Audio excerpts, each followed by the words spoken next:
because of the fact that I learned how to give from my mother. You know, from the church environment I was raised in, they call it tithe and offerings. I started to recognize that people who didn't grow up in church were still giving.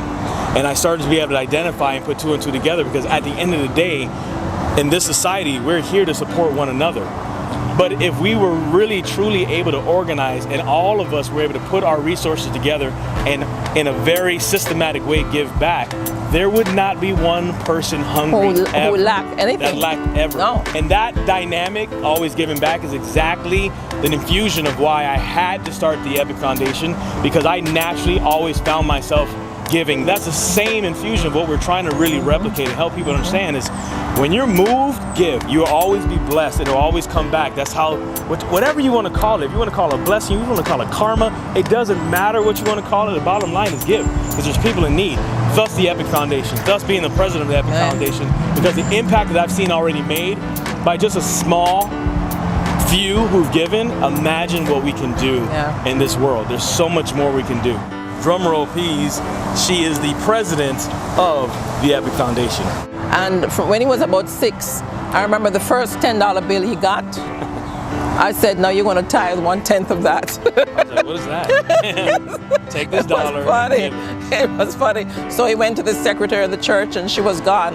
And he came to me, he says, she's gone, and I need change for my $10 so I can make sure I give her $1. It will go down generation to generation, and we prove that it works. It's epic.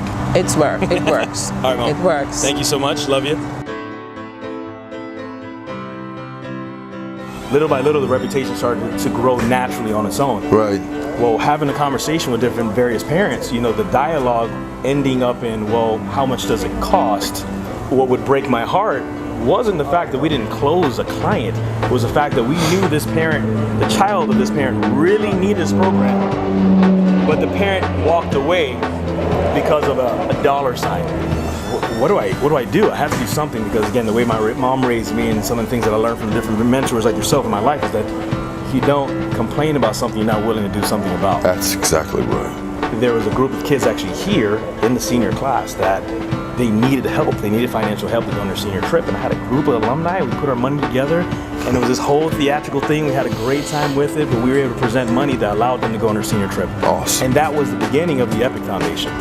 And we said, well, what do we do about these particular communities who can't afford the services? Right. Because of what we had already done here at Day Christian School with some of these seniors, we said, this is it. This is the solution. This is the nonprofit organization that can provide financial aid for all of these children that United Mentor are coming across who can't afford the services, and they very much need it even more than other communities who can. And a lot of people see where you come from, these rougher areas, as, you know, the no zones. You don't go there, you stay away from there, but they don't understand that there are children being raised in these areas that need help, and they are just as equal to the opportunity of help as any of us. And that's so rewarding, just knowing that they're able to get the help that they need because of us, because otherwise they wouldn't be able to. Right. The one-on-one that I provide for Chelsea it's so invaluable. It's something she would never get in the classroom. So that's where the Epic Foundation was founded, and I know you love the acronym because EPIC stands for Experienced Professionals Impacting Communities, and it's all about the impact. It's the emphasis on impacting communities and making sure that we combine our resources. The fact that it does take a village to raise a child, instead of sitting around in all these pockets complaining about stuff, we are organizing. And now you've reduplicated yourself in all of these mentors. And my hope is that it's just duplicated all over the world, because this is not just for Miami. Right. No, it's bigger than that. Yeah. Well, this is where it needs to begin. This is where it has to start. If we can do it here, you can do it anywhere. What you're creating here, I believe, is the prototype of what we can do with young people around the world.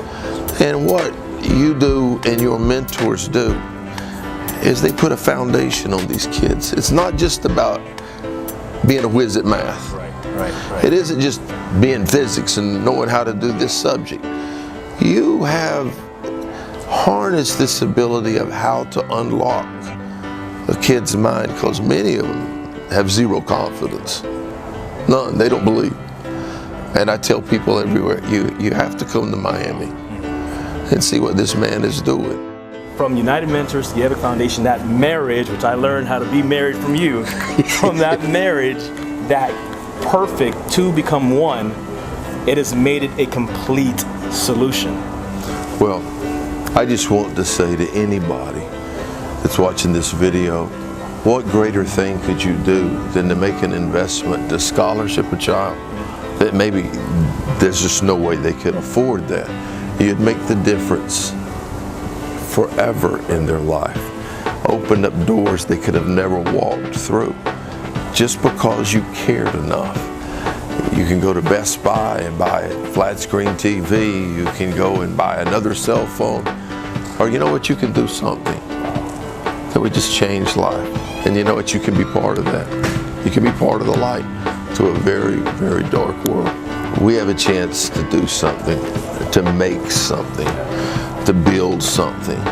I don't want to fight. I want to build something. At the end of your life, the question is, what have you built?